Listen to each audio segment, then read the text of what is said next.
This video is going to be a little bit different. I'm not showcasing anything in particular. I'm actually here to answer questions about the mod. And after that, I'm going to get into some future plans and teasers. This is the Roundabout Q&A. And what better way to kick it off than to introduce the mod's wiki. So if you ever have any question about the mod, we have a very comprehensive wiki. The link is going to be in the description. Whether you're just getting started on the mod, or even if you know a lot about the mod, this wiki is going to teach you new things. How do you unlock all the stand's secret skins? How does the Hex Potion work? How does Bleed work? Just about any question you have about using this mod will be answered on this wiki. And much of it is answered in-game as well, because if you press the Y key, it opens the power inventory, which shows you detailed descriptions of all of your stand's abilities. Pretty useful. The number one question that I get asked the most is, will the mod be coming to Bedrock? The answer is no, it will not. For starters, Bedrock is written in a different programming language, so the majority of the mod would have to be remade from scratch. Secondly, Bedrock doesn't even support modding. The official Minecraft website even lists Java Edition as the modding version of the game, and if you play the game with mods, you probably know that almost every Minecraft mod that has ever been made has been made for Minecraft Java Edition. So I would recommend checking it out. Another thing I get asked from time to time is, will Roundabout come to later versions? I know many people, including myself, would like to experience the Trial Chambers, Happy Gas, and Mounts of Mayhem with Roundabout. For the time being, there are several mods that backport many of those features to 1.20.1. But going forward, at some point, yes, I will be updating Roundabout to later Minecraft versions. I don't know exactly when, and my plans change from time to time, but I absolutely want players to be able to experience the new features with Roundabout and keep the mod relevant. So expect a version update to happen eventually. So with that out of the way, let's talk about time stop, because something I always get asked about is how to increase the duration of time stop from 5 or 9 seconds to 30 seconds, or even limitless. It would seem that a lot of people who play anime mods just want to completely curb stomp the game and would like instant attacks, punches that one-shot zombies, and no real limits to how fast they can use abilities. And I'm here to tell you, with the mod's config, you absolutely can do that in Roundabout. The mod's default settings are balanced around the base game, and they're the intended way of playing the mod. But if you go into the main menu, you can open the config file and make it pretty much whatever you want. I spent a long time crafting an experience, so I can only recommend the base settings, but if you really want to play the game differently, you absolutely can. This config file accounts for more than just balance as well. It can also tweak how things work, like you can turn off needing a stand to see a stand. And you can make time stop freeze your screen if you really don't want to see anything happen at all for 9 whole seconds. A surprising amount of people want that. So feel free to check the config out and mess around with it. As you can see, if you hover over an option, you get a very detailed description of what it is and how it works. And there are many options to change. One of the other most asked questions is, will this mod have visual effects? Specifically, time stop visual effects. There are a handful of anime projects for Minecraft that use fancy visual effects and shaders. So the question becomes, will Roundabout look super fancy? And the answer is, it's up to the community. While I would like for the mod to feel like it fits into Minecraft, I would love to provide the option of over-the-top shaders and fancy visuals. The current challenge is, shaders are a different type of programming, and one that I'm not currently zoned in on because my passion lies in game feel and introducing new gameplay mechanics. For me, those are a bigger priority. So we could use some help in making the shaders, and if anyone has a talent for visual effects, we would love your help in adding cool shaders to certain things like time stop. This is an open source project, and I would appreciate any help I can get. And that actually segues quite nicely into the next question, which is, how can I help support the project? Well, for starters, Sharing this channel's videos and doing the basic things like commenting actually boost the exposure of the mod. You can also join the Discord community. I have a permanent invite link in the description. In that Discord, you can keep track of the mod's progress. You can submit skins, resource packs, servers, mod packs, etc. If you have interest in joining the dev team, we can always use more help. There are so many things in JoJo to be added, and I will provide direction to make sure everything fits into the mod. That being said, I always get the question of what from JoJo is going to be added to the mod. Next you will say, win King Crimson, win Tusk, win Hamon, win the Hand, win Crazy Diamond, win Silver Chariot. That sort of thing is literally asked every day. I am very well aware of the most popular abilities, and the answer is yes. All of these things are intended to be added to the mod.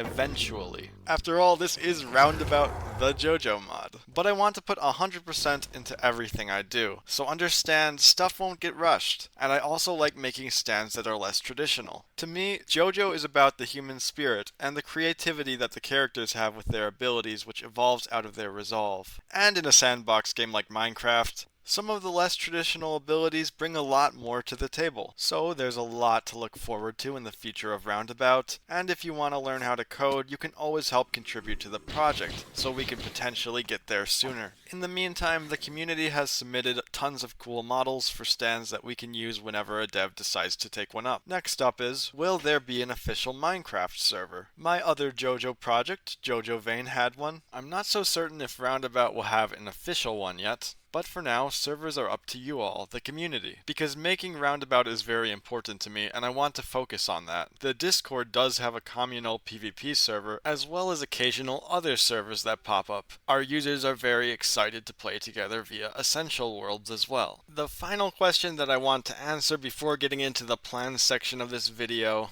is whatever happened to D4C. You can probably see in our last trailer we kind of teased this big D4C drop alongside Part 7 content, and then D4C kind of just disappeared. I did add Mandam and Heya, but nothing became of D4C in particular. The reason this happened is fairly complicated. In short, I was not involved with D4C's creation beyond writing the moveset. The dev who volunteered to make D4C left the project, and the stand was put in limbo. The stand will come eventually, but it's not currently a priority because there are many other exciting things that I want to make first. But when it does arrive, there's a lot of cool stuff planned for it, such as copies of yourself that do tasks like mining and building, and using alternate dimensions to copy builds in a sense. But let's talk about the exciting things, the future plans. So you may have noticed in the Creative WIP tab, recently the Stone Mask got added. I'm actually beginning the process of adding vampirism to the mod. So this Stone Mask is basically going to turn you into a vampire, and when you die as a vampire, you will be able to choose to respawn as a vampire, or just respawn as a human and use the Stone Mask again. Now, the most basic thing you should understand about vampires in this mod is they are going to offer an entirely different kind of gameplay. I'm not going to water down the vampire experience. If you touch sunlight, you will evaporate into a pile of dust immediately, just like in the series. But in turn, you will have all the tools you need to make playing underground feel absolutely amazing. You'll be able to walk on walls, mine fast, detect mobs with super hearing to find cave entrances, and some hostile mobs won't even target you without being provoked. But in exchange, you will be targeted by golems, and the sun will remain a persistent threat. Food will be replaced with blood, and you will be able to sprint with no blood, since Dio can live forever in a coffin without it. So there's no reason it should be essential. Your incredible power comes with the cost of players being able to fight you with various things they craft from Asia ores that they mine in deserts. I really want to make it feel like a different route for the game, an evil route, so even basic things like the game's background music will change to be much more ominous. You will be able to become stronger by drinking blood and very slowly level up. There will be 40 levels and a skill tree of sorts to develop your vampiric abilities, and by level 40 you will have unlocked everything. This includes abilities which you unlock and upgrade like Ripper Eyes and creating chimeras, putting flesh buds in mobs to control them and building a zombie army, and upgrading your freezing blood. You will only gain so much blood experience from animals, NPCs, and monsters every Minecraft day to prevent people from wasting time in a very large animal pen, and to encourage drinking blood from a variety of sources. I believe that this slow long-term progression will add a lot of longevity to the game, and I'm really excited about the sheer extent of what you can do as a vampire, so look forward to that.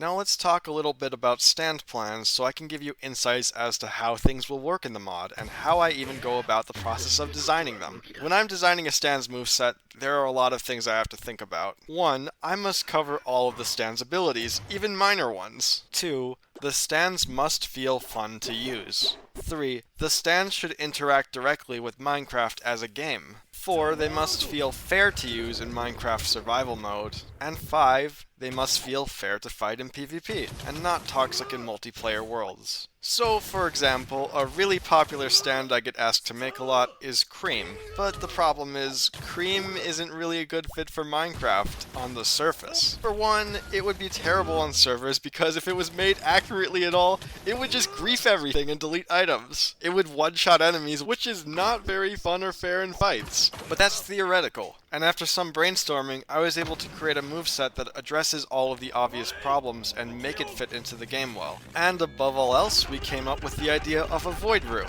a little pocket world you can go to that makes the last X number of blocks you destroyed with your void ball show up, and the ability to filter some of these blocks out so you can use it as a mining tool. You pop into your void room periodically to mine the ores that show up there. So yes, even a stand like Cream can organically fit into Minecraft and add a cool new way to play the game without feeling too overpowered. If you want to learn more specifics about Cream, or about major stands like King Crimson, Made in Heaven, or Crazy Diamond, and how they're going to work in the mod, or even the less traditional ones like Awake at 3 Leaves, Pearl Jam, or White Album, we have a Google Doc detailing the mod plans. It can be found in the Discord in the Feature and Moveset Plans channel, so feel free to join our community and check it out. That's all the major stuff I wanted to talk about in this video, because honestly, I'm more interested in covering the things that are already in the mod than talking about what could or will be in the mod. So don't expect many videos to be quite like this. I just wanted to let people know that, hey, these resources exist. We have a wiki, we have a plans document, and we have a Discord server, which you should absolutely join. It's a really cool place. You can even grab a stand disc roll and it displays next to your username. Look at that! It changes your color too. By the way, if you decide to join, take the Justice disc. We really need to take down the world users. They'll never see it coming. Us Justice Maids will rise up from the fog and ashes. But on a serious note, on this channel, I've done all the voicing and editing and scripting and frequently breaking the script just to talk, all by myself. And since I also have to make the mod and go to work, it's really hard to juggle all of these things. So that's why there was such a big gap between me working on the mod and showing it off. But now, some of the team is working on a video of their own, an item showcase. So even while I'm busy updating the mod, they're putting in a lot of work, and I'm very grateful for it. Look forward to Tuck's item showcase, he'll be narrating the next video, and I will keep uploading stand showcases, which will be videos of my own, as usual. We will also eventually be covering PvP, tutorials, and anything else Roundabout. So thank you for watching and take care.